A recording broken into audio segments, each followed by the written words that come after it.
Бай қатынға есі кеткен ессіз. Бірінші бөлім.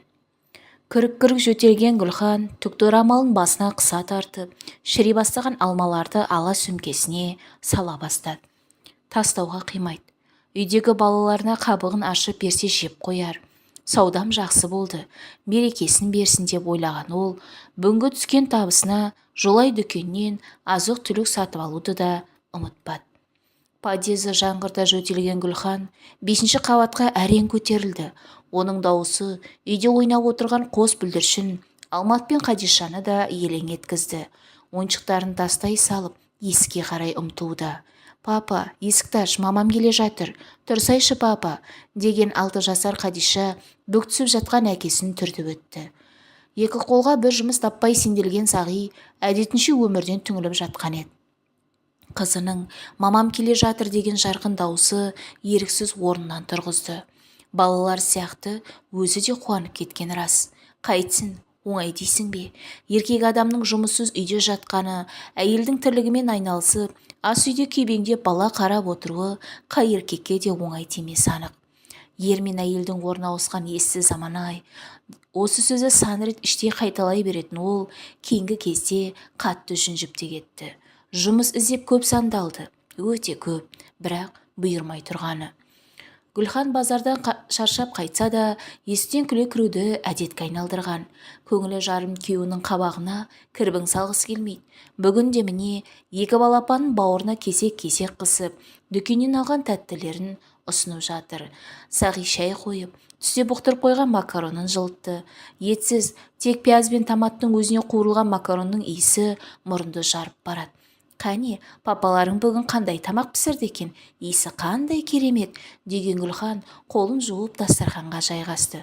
«Макаронда қандай тамақ болушы еді?» деген Сағи көңілсіз үн қатты. Күйеуінің көңілін баққан әйел бір қасық макаронды аузына салып, «Қандай дәмді тамақ, сен негізі тамақты менен жақсы пісіресің», деді күлімсіреп. Сағи әйелінің осы мінезіне дән риза. Жұмыстан шаршап жүрсе де қабағын бір шытқан емес. Кешкі тамақ көңілді желінді. Екі балапан өнерлерін көрсетуге кірісіп кетті. Бірі ән салып берсе, бірі билеп жүр. Жоқшылық етектен тартып тайдыра берсе де, Гүлхан өз өмірін базарда сауда жасайтын кей әйелдермен салыстырады. Шүкіршілік етеді. Бір бөлмелі болса да, басында баспанасы бар, ұлы қызы бар, қол көтермек былай тұрсын, жегімейтін күйеуі бар. Мейлі жұмыссыз болса да, уақытша ғой, әлі Сағи жұмысқа орналасады. Екеулеп табыс тапса, бұл күндері көрген түсте өте шығар. Отбасы қамытын қара базарда арқалаған ол өзін осылай жұбатады. Бірақ соңғы уақытта шаршап жүр. Күйеуінің алға талпынбайтын жасық мінезіне іштей ренжулі.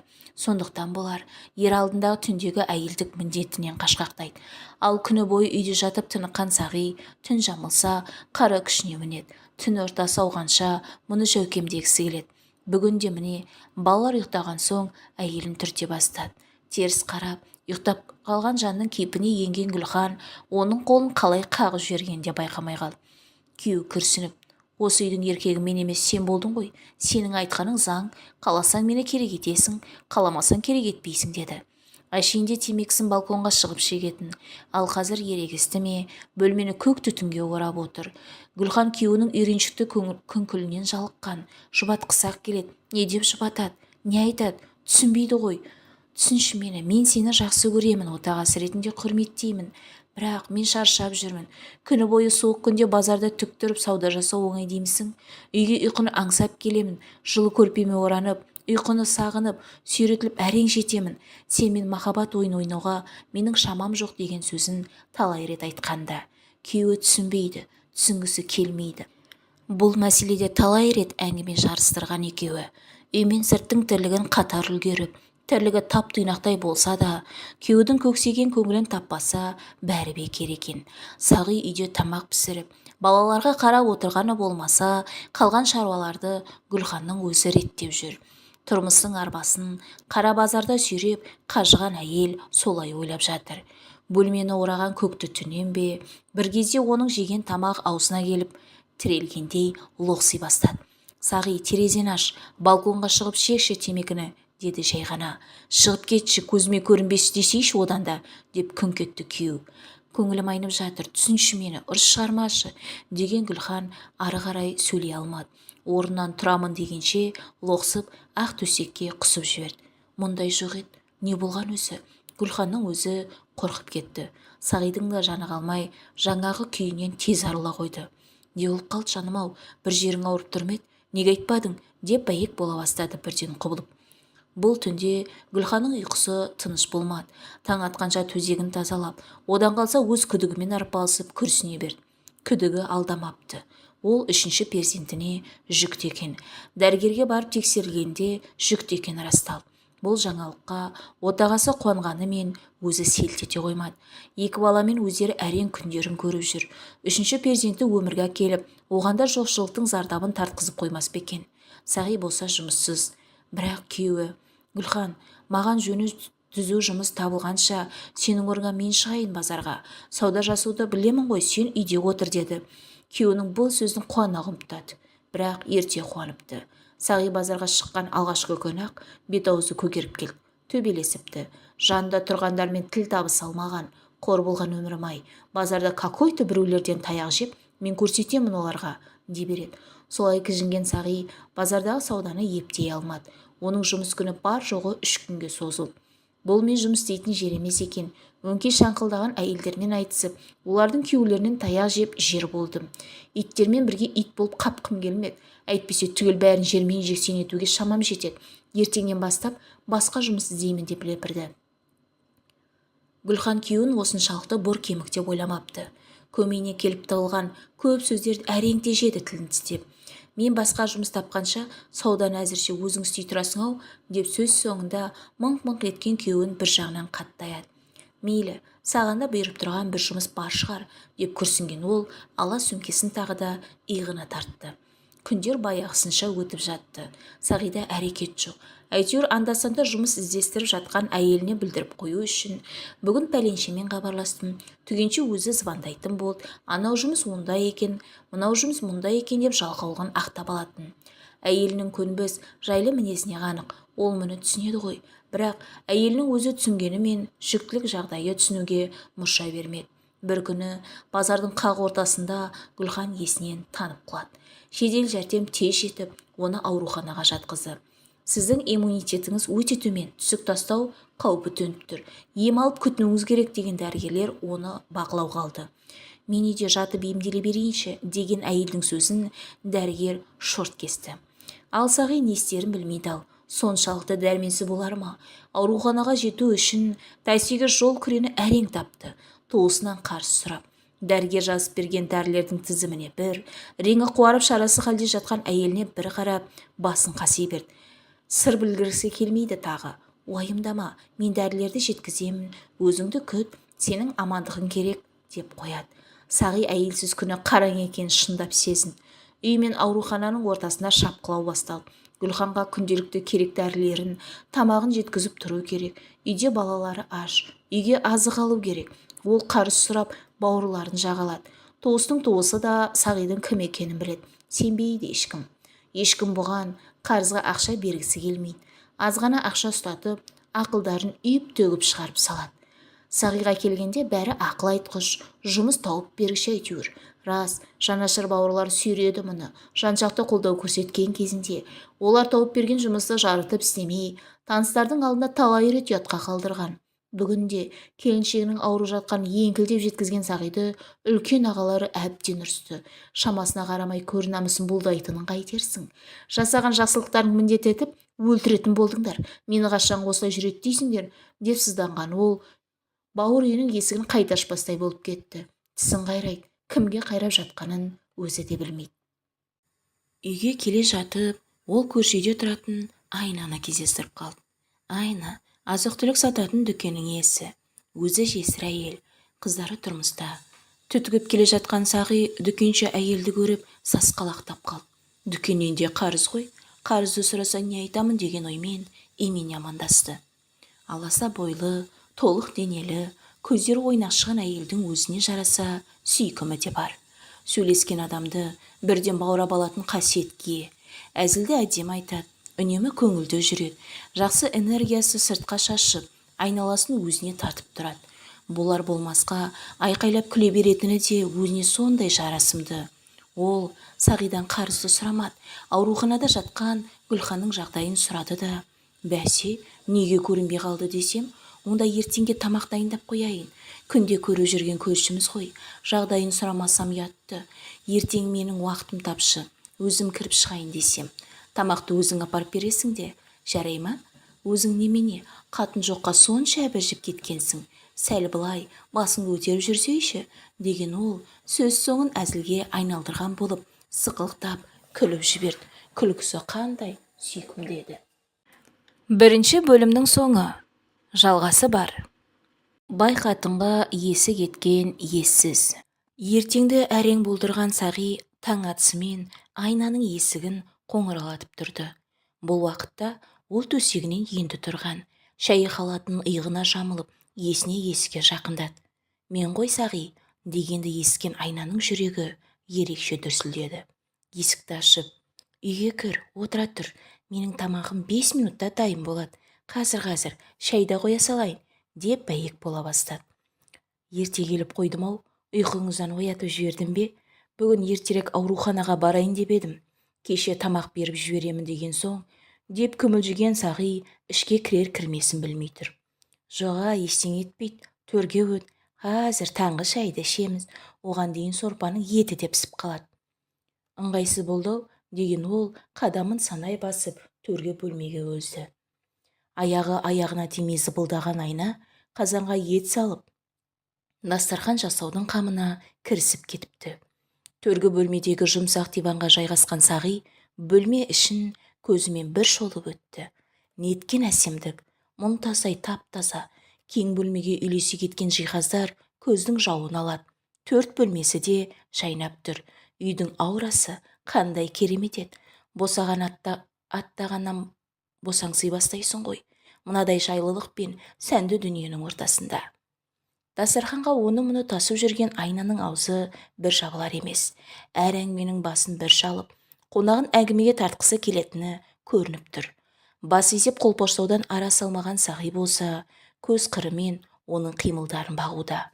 Шәй халаты сусылдап, жүрген сайын етегі желп-желп етеді екен. Етегі желбіреген сайын ар жақтан ақсаны да жарқырап, мен мұндалайды екен. Дастарханға ыдыстарды қойып, еңкейген сайын топ-толық қос анары еріксіз мұның жанарын өзіне қаратуда.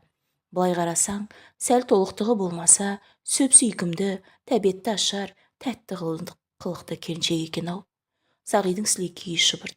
Көптен бері еркек құшағын аңсап жүрген айнаға да керегі осы еді. Қылымсып, сиқырлы күлкісін көбейтіп, бөлме ысып кетті ғой деп халатының алдын аша бастады.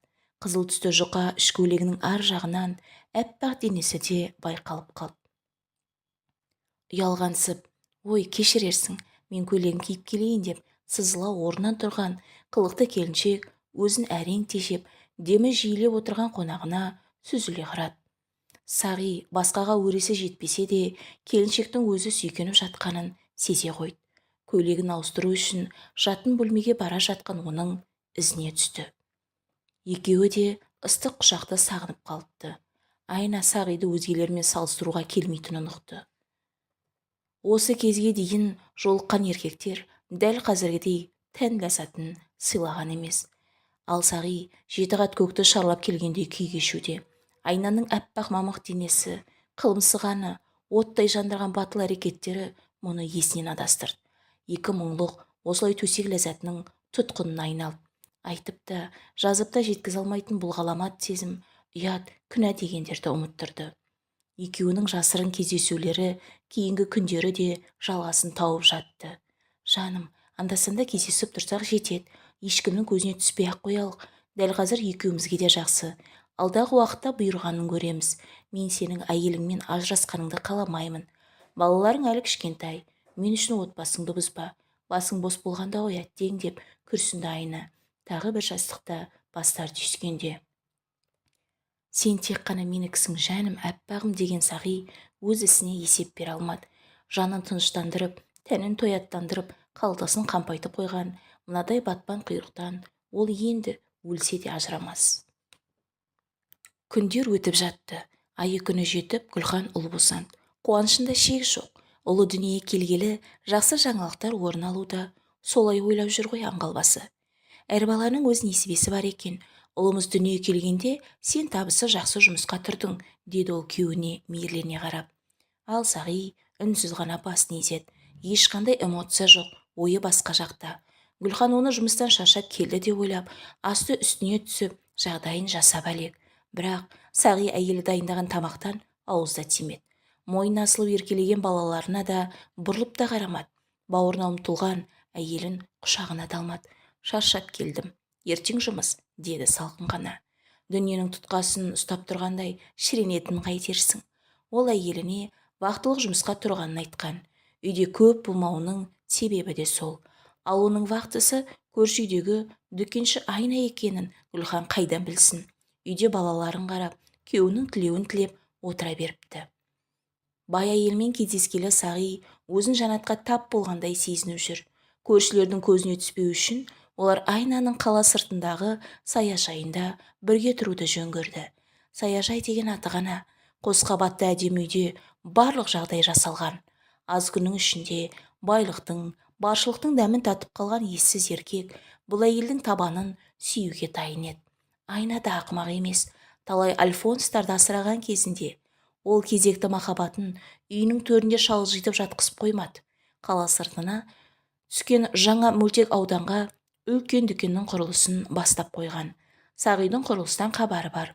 Үлкен дүкеннің құрылысына бастық етіп сайлап қойды ол сүйгенін. Асығы алшысына түскен Сағи аз күнде қарын байлап, талтаңдап әрең жүретін халге жетті. Гүлхан анда-санда келетін күйеуінің өзгерісіне қатты алаңдаулы. Бұрынғы Сағи жоқ. Қабағын бағып, көңіліне қарайтын күйеуден жұрнақта қалмаған. Оның орнын тұмсығы аспанға қараған бір дөрекі бөтен еркек басқандай. Әйтеуір бұларды аш қалдырмайды, онысына да шүкір.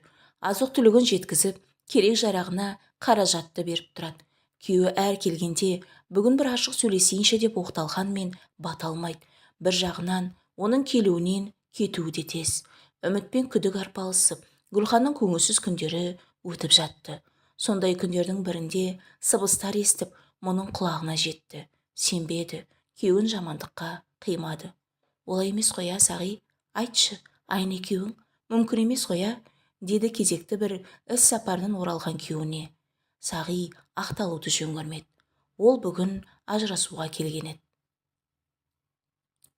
Әйелімен ажырасып, Айнаның заңды күйеуі болуды көздеп қойғаны да қашан. Кедейліктен бір жола құтылғысы келіп, бай әйелдің бар байлығына заңды түрде ие болғысы келіп жүр. Көзін шел басқан соншалықты, перзенттерінің алдындағы жауапкершілікті ұмытып, әке деген қасиетті аттан аттап кеткелі тұр. Гүлхан өз құлағына өзі сенбей, шашын жұлып өкірді. Балаларын қалай жалғыз өзі өсірмек? Әкенің орны бөлек қой. Әке керек қой балаларға. Түк істемей, үйде жатса да, балалар үшін әке орны төрде қой, биікте қой. Тәйттеп балалардың бұзықтығын бір тыйып қойғанның өзі неге тұрады? Қай жерден шалыспастым жаным-ау, қай мінезімнен намай қалдым. Қателіктерім болса, көңіліңе қаяу салған күндерім болса, кешірші мені, кешір, тек кетпеші. Сенсіз күніміз не болады? Мейлі, бәріне де көндім. Сен не айтсаң сол болады. Тек ажырасамын деп айтпашы. Мен сені түсінемін, бір шалыспастың ғой. Мен де сені кешіремін, бірақ кетпеші. Тастап кетпеші балаларыңды. Бәрін басынан бастайықшы. Кетейікші бұл жерден. Тек бізді тастап кетпеші. Балаларды ойлашы, деп етегі жасқа тола еңіреген ол кетіп бара жатқан күйеуінің аяғына оралды. Шешімімді өзгертпеймін.